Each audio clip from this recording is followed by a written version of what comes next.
memorized the title this morning, so I hope we can stay with it. I suppose there is no one who, at some time or other, has not gone to a friend, a neighbor, or a relative for advice. And civilization has followed this general pattern since the beginning.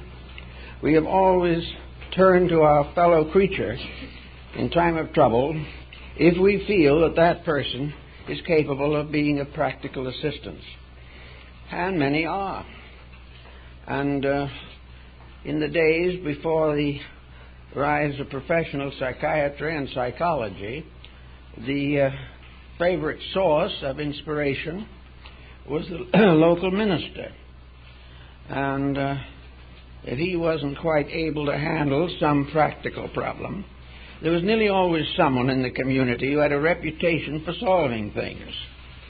Usually the solutions were simple, direct, and obvious, but they were backed by years of experience. So we may say that in the problem of seeking counsel or help, we must try to find persons capable of providing experience information. Too many people trying to help someone just tell what they feel about it. Or if I was you, I wouldn't do that. There is no particular background of insight. The individual who is giving the advice has probably never faced that particular type of situation, and if he has, he may have handled it badly. So the problem of trying to help people, as George Bernard Shaw remarked on one occasion, is the most dangerous occupation that we know. We can get into trouble that way, and of course today trouble is not taken as it used to be, as something expected and almost inevitable. Trouble is now the basis of litigation, lawsuits, broken homes, ruptured families, and almost anything you want to think about. So here we are gathered as a group of people trying to improve ourselves. We want to grow. We want to find out a little more about the values of life so that we can live better.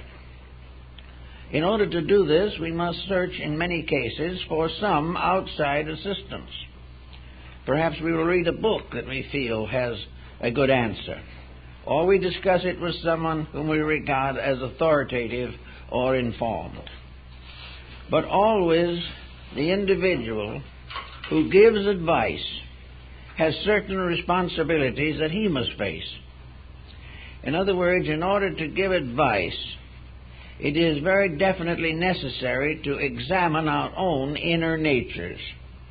Why do we do this? Is it because we really feel that we are informed? Are we actually able to handle the situation that is brought to us? Or do we try to bluff through on some platitude that has never worked for ourselves? So we have to be careful that we are not trying to play an instructor when we lack the information necessary. It is very important that those who give advice examine their own natures and find out how they themselves have handled difficult situations. Unless they are able to prove conclusively inside of their own minds that they can make a valid contribution to the problem of another person, it is much better to simply decline to pass judgment, because we may be only adding to the prevailing problem. Actually, also, most people like to be suspected of being capable of handling problems for others. We like to feel that we have a certain leadership, that we have a sphere of influence over the lives of those around us. This is really a little more than egotism. It is just a certain sense of self-satisfaction. It has nothing to do with the facts. But if by any chance we are personally ambitious to be recognized as a source of information, that we may often go beyond our natural abilities. We will answer questions that would never meet the requirements of our own experience. Things that never could have happened to us, we will try to pass judgment on or tell someone else how to take care of the situation.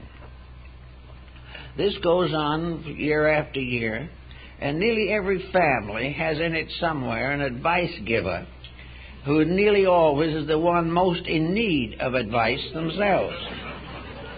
They may be well-intentioned, good-natured, kindly people, but many of them simply try to advise by imposing their own temperament upon the other person they are trying to help.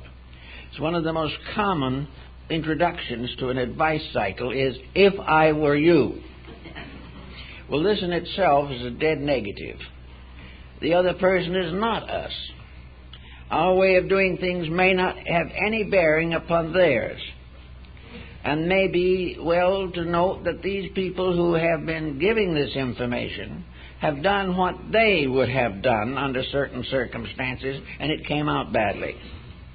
Therefore, this type of advice does not work. If we are in positions where we know that advice is necessary, we can look back on the family patterns of long ago. Hundreds of years back, maybe thousands of years back, the primary source of strength was a family unit in which up to 2 and sometimes 3 generations were alive at the same time. These 3 generations formed a basic experience pattern which they tried to share and pass on to the young. These close family patterns were based upon the common experience of the family unit. The advice given would be applicable to the people for whom it was given. They would be part of the same situation that had caused a father or grandmother to come to certain conclusions about life. So in the family unit, it was a more or less self-protecting thing. There were very few religious arguments 500 or 1,000 years ago, because most persons belonged to a community of religious life which was suitable to all of them. So in those days, the elders were probably the source of instruction. This was true in the American Indian psychology. The wisdom of the tribe was vested in the olds. The olds were either alive or had gone, but their wisdom lived on. When anything went wrong and there was doubt, the problem was carried to the elders, and the elders in council attempted to assist the solution. The elders were those who had lived long, had been through much, had suffered a great deal, and had gradually integrated an inner life that was secure and proper. This wisdom they could pass on to the young, and the young in those days were very happy to get it. They were quite aware that they were sharing in a continuity of convictions, that as it had always been solved before, so it would be solved again. So the Indians really had a very tight way of approaching this particular problem. They had the medicine priest, and in the Indian philosophy, medicine meant sacred. And all problems were brought to this sort of mystic elder, whose word was law, whose decisions were final, but in all cases were based upon the old wisdom of the people who had gone before, those who had lived long, who had labored hard, and had died bravely in the defense of their tribe. So this type of wisdom became the basis of guiding new generations. Now, the younger generations were not too difficult to guide at that time, for one very important reason. They respected the olds. They respected because they saw every day the value of the wisdom that had been accumulated from a lifetime of experience. These young people did not question, because in their hearts and minds they knew that the elders were better informed, had the proper solutions to problems. Now, of course, this is very largely broken up. There is no such a pattern anymore in most cases, although among a number of Amerindian groups, the reestablishment of this concept of counseling has been more or less reestablished. It is this close contact with the natural problems of things that helps to make the proper counselor. Now, the Bible, the Old Testament particularly, has to do with the prophets and priestly ones of old. There were those who, out of the wisdom of years or by mystical experiences within themselves, were wonderfully gifted, and even the rulers listened with great attention and were careful not to offend those upon whom the Spirit of the Lord had descended and had given them jurisdiction over the acts of mankind. Now, these old priestly ones were not just simply wise in the professorial sense of the word. They did not speak from an academic background. They spoke from the experience of the ages. They spoke also from a lifetime of constant service to their fellow man. They did not have many ideas of their own. All the ideas that they had been handed down in the Scriptures or in the teachings of the fathers.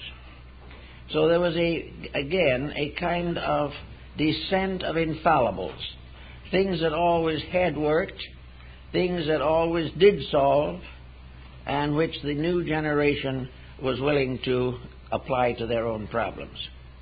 As the family ties broke and the situation scattered, a great deal of this wisdom has been no longer available to the average person.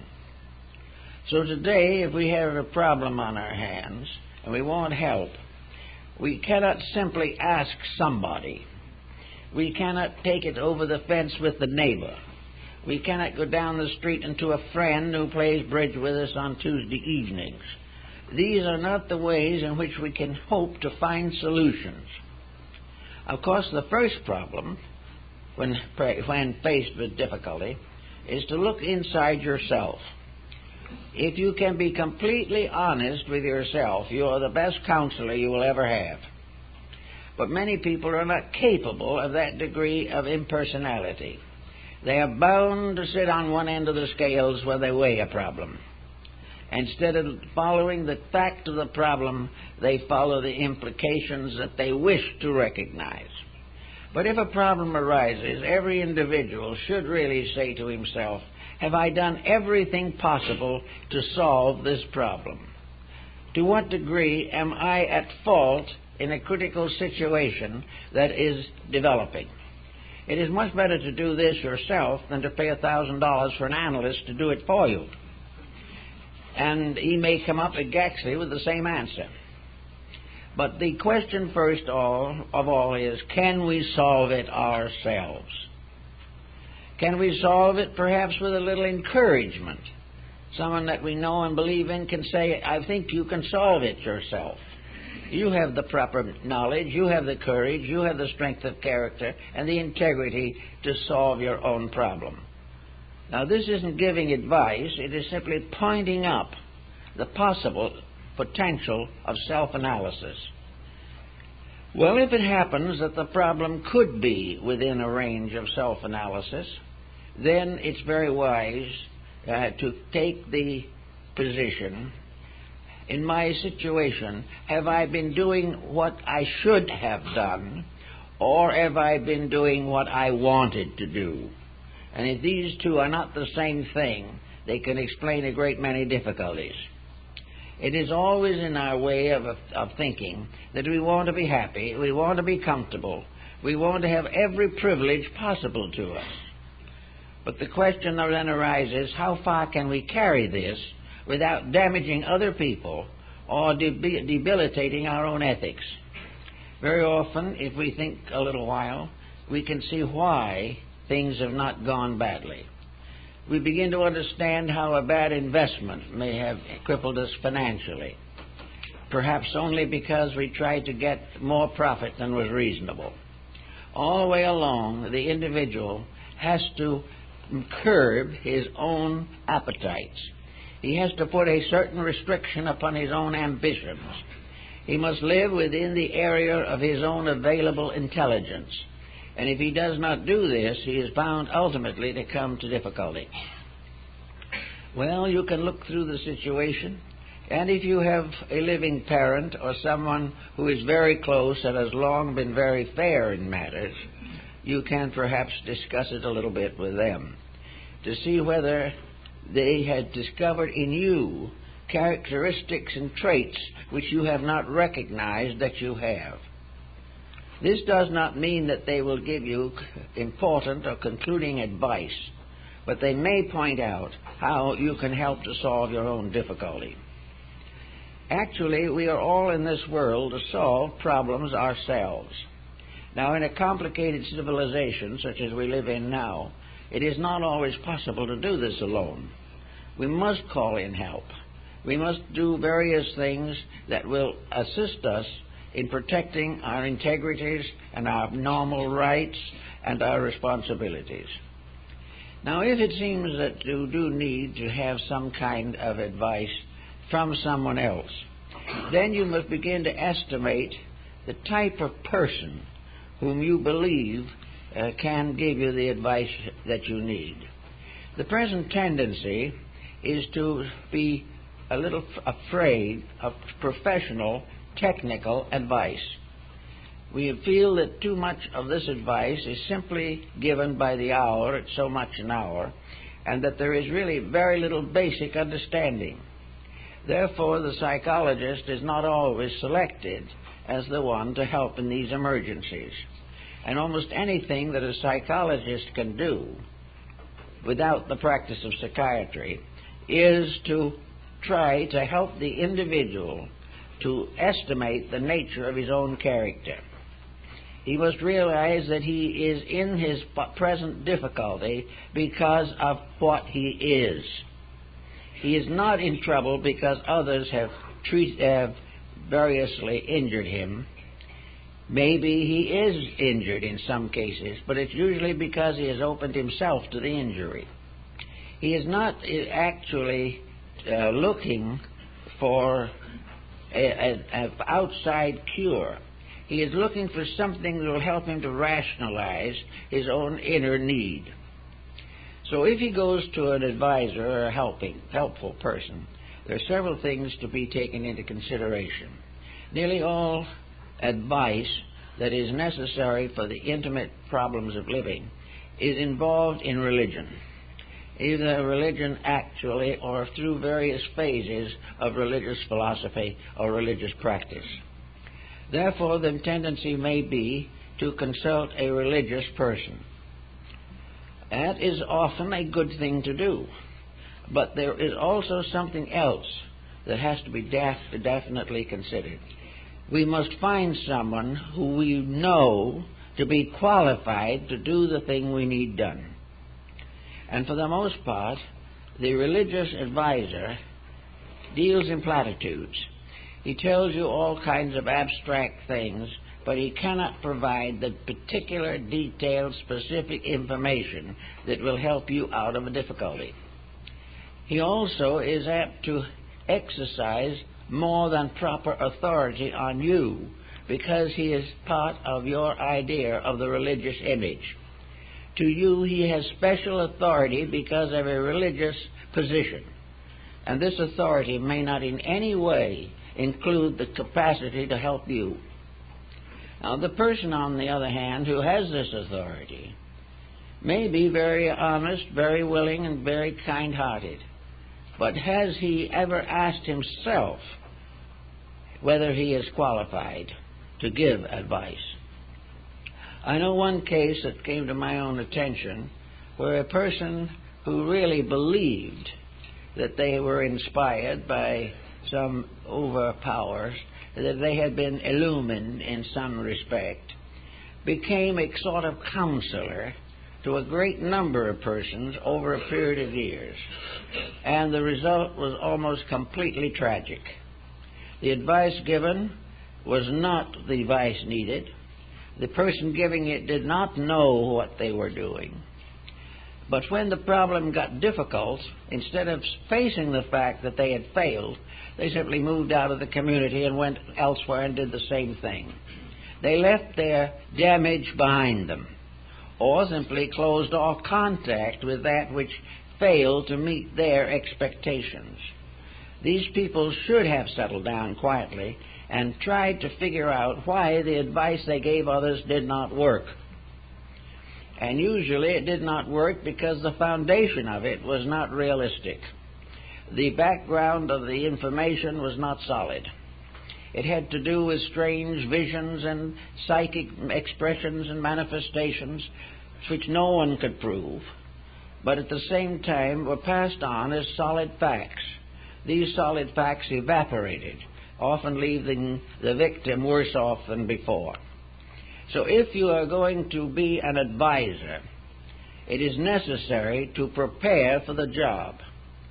Now, parents have to prepare for the job of advising their children, and more it is becoming almost a requisite that the parent is a very skillful thinker on a number of important subjects. The advantage of extra years in which to gain this information is also a deciding factor. But actually, if you hope sometime or would like to believe that you can really help people, that you can get them on their feet when they're in trouble, and if you believe partly in the Christian ministry of preaching to those who need, or giving advice to those who are forlorn, then it is necessary to have an adequate foundation on which to work. The individual who gives advice must be well informed in the area in which the advice is needed. Now, it's obvious that no one can be well informed on all subjects. Therefore, there are areas in which advice has to be very general, or else it can become a misrepresentation.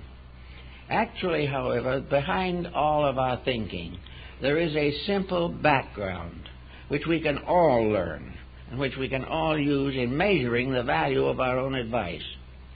Nature is governed by certain rules, by certain laws. The universal purpose to philosophy, religion, and even science is fairly well recognized.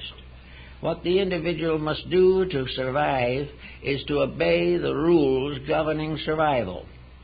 The individual who wants to be happy must obey the rules that bring happiness. The same of health, the same of knowledge. Even in sports, unless the person is willing to take the necessary training, he will not excel. So in every basic problem of life, there is a generality in which advice can be passed on almost without particular intelligence.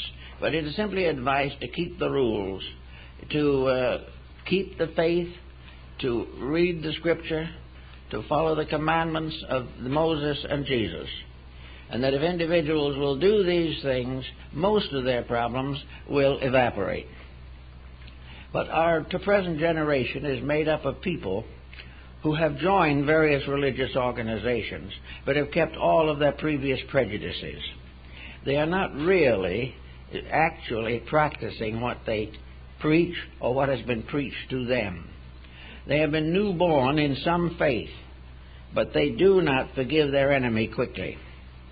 They do not do those things which would protect them against most of the troubles of life. If there is nothing else available to help a person or to give a person basic inspiration, probably the best thing is to suggest that they read the Sermon on the Mount. Because it is simple, it is solid, and it is something that has stood the test of ages, and it is also a high level of integrities from which we have constantly fallen. But these integrities will not fall to help us to survive. We must go back to them. All solution must be according to integrities. Nothing else will actually do any good. If a person has a problem, he must try first to find the source of it in himself. And if he does that, he probably will not have to go much further, because he will find that what is necessary is a new attitude, a new adjustment, a new relationship with the situations that annoy him. So we have this problem now that brings it to a sort of philosophical ground.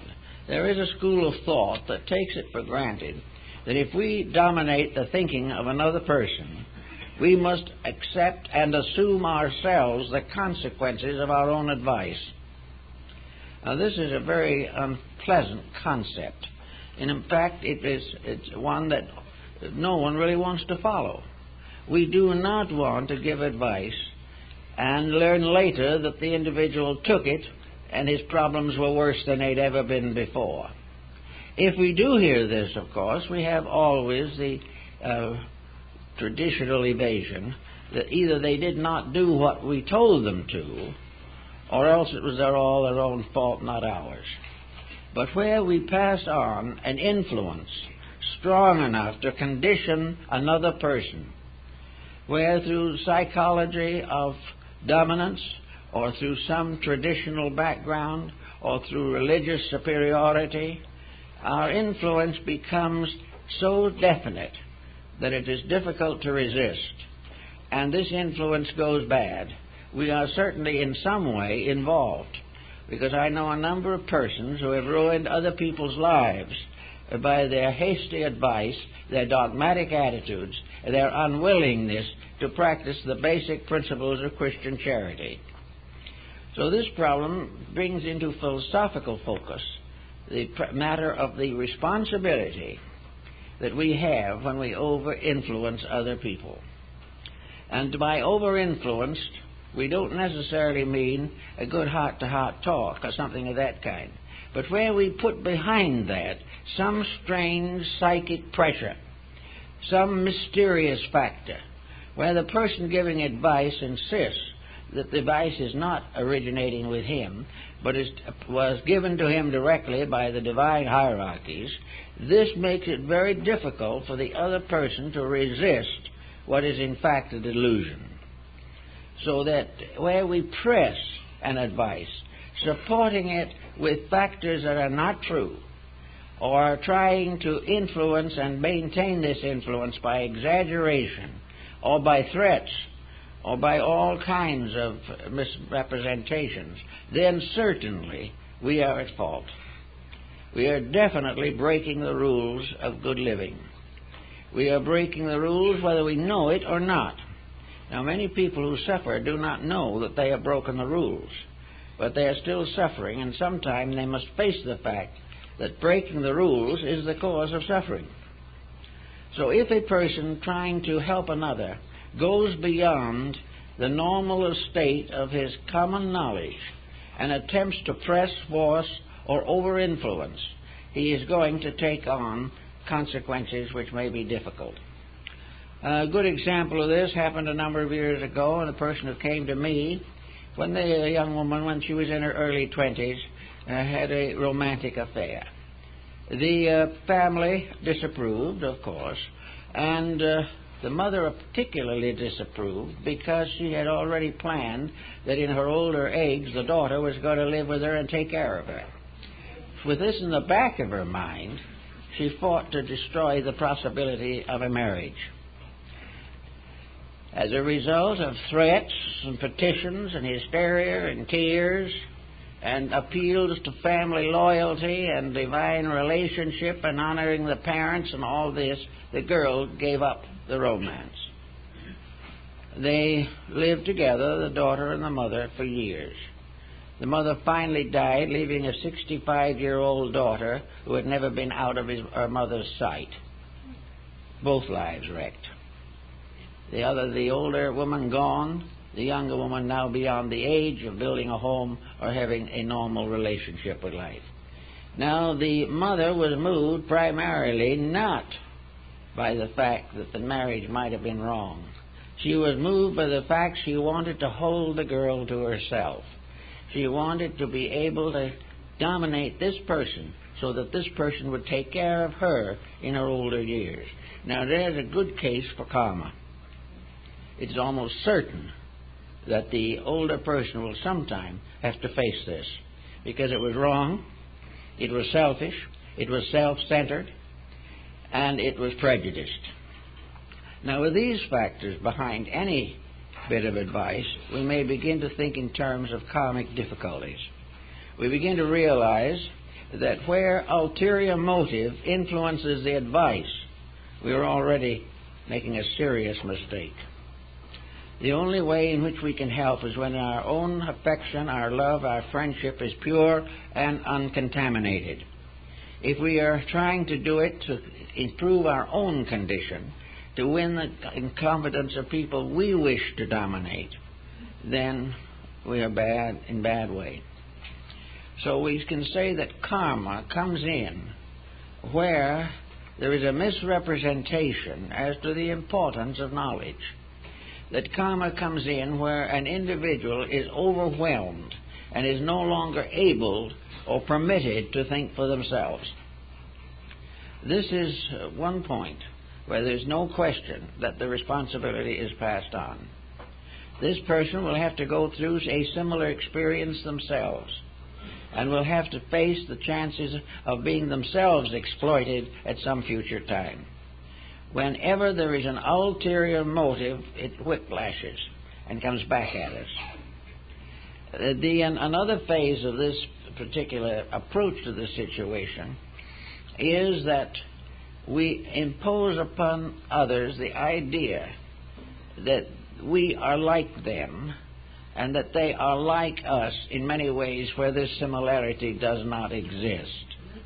This is the cause of the favorite statement, if I was you, and then the decision. But never has it been pointed out clearly that I am not you.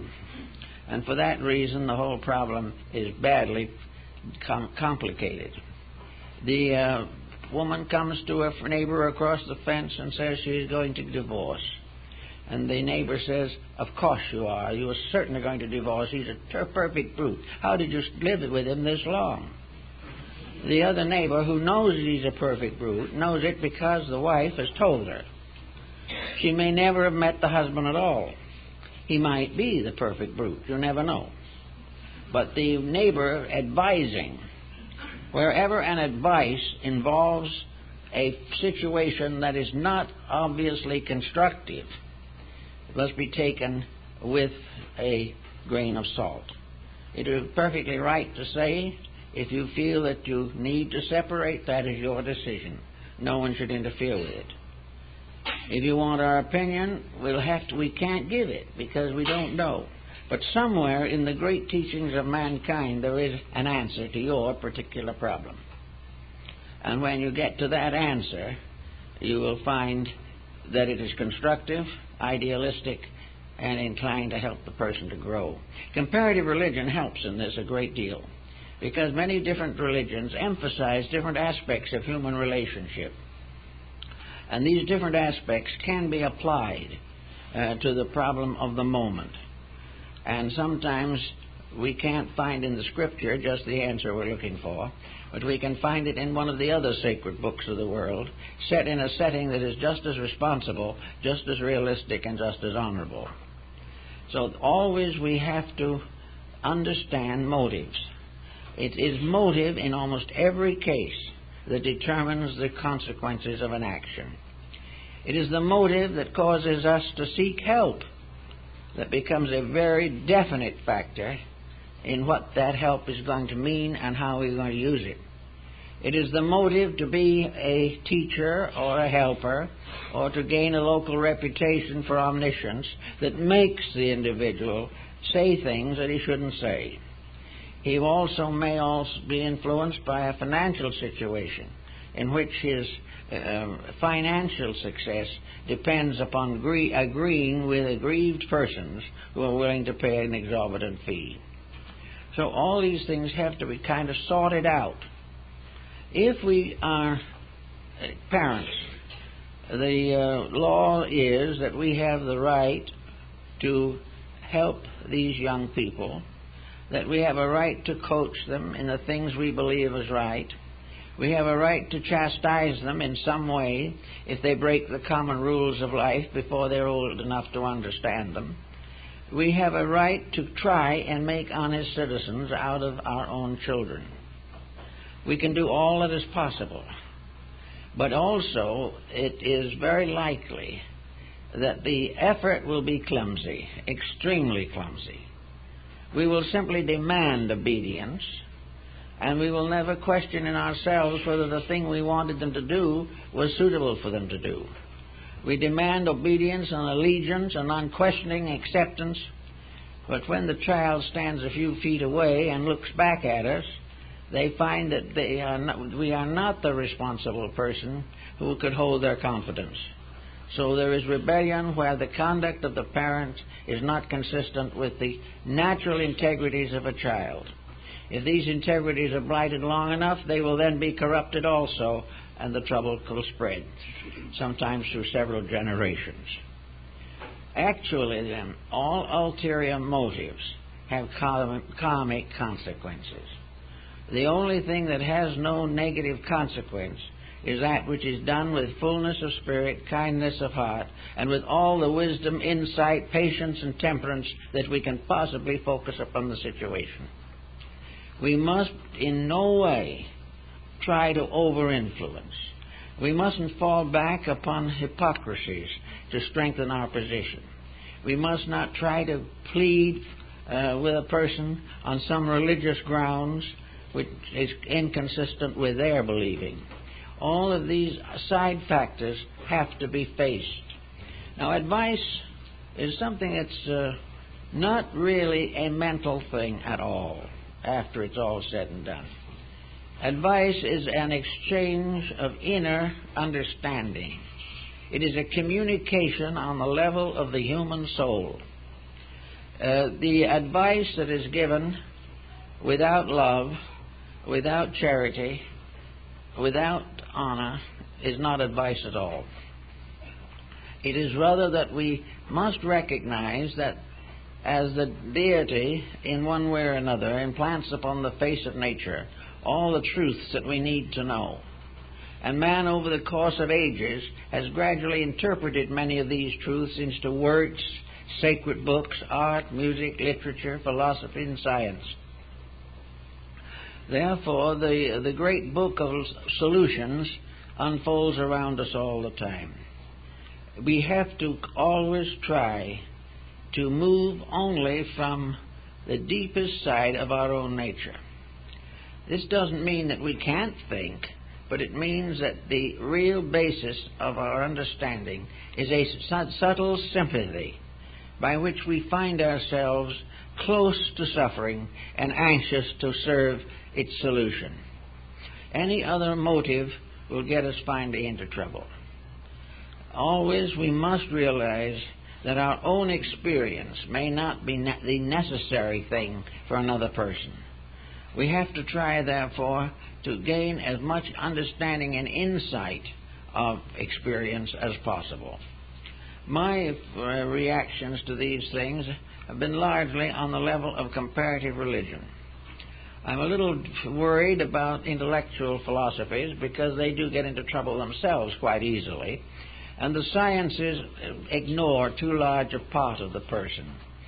But in a mysterious way, comparative religion will show us the good in many faiths and help us to find the answer to the problem that we ourselves face. There's a story in Buddhism about the general of the armies who went to Buddha. And he said, "Master, you teach peace. I am the sworn ruler of the armies of my king. I have sworn that I will defend the state. I will defend the liberties of the people. I will defend the ruler, if necessary, with my life. Now you tell me I should be a man of peace." And Buddha said, "Well, not necessarily. The dedications that you have made voluntarily. And you believe they are right. And you believe they are necessary to protect the state. And you believe, if necessary, that you will fight for the state to try to help it. That's all part of your way of life, with one thing you must remember. If that is the way you want to live, you must be prepared to die that way yourself. In other words, if you are a soldier you must be prepared to face the dangers of that occupation, justified by your belief that it is right. But always any right that is not peace must be guarded by the fact that the person who tries to fulfill that right shall take the same penalty that might be bestowed upon another by his own action. So all the way along you'll find little fragments in the teachings of Confucius, in the teachings of Lao Tzu, of Buddha, of Muhammad, of all these teachers. There have been moralists among them, mystics in most of these groups, who have tried to solve the problems of life. And they say, for instance, if you are a badly problemed person, if you have a great deal of difficulties and you don't know what to do about them, perhaps the Coptic monks of the desert or some Zen monastery in the hinterland of Japan has something for you. Take your problem, perhaps, depending on what it is, and simply settle down to the organization of your own inner life. Depend more and more upon the spirit in you and less upon your appetites. Cling closer to your aspirations and do not be over-influenced by your ambitions. Little by little, cleanse the compound of your own nature so that you are not concerned primarily with the gratification of any sensory perception, as Buddha points out. Your real purpose is to learn to get along peacefully with eternity, with the everlasting rightness of things,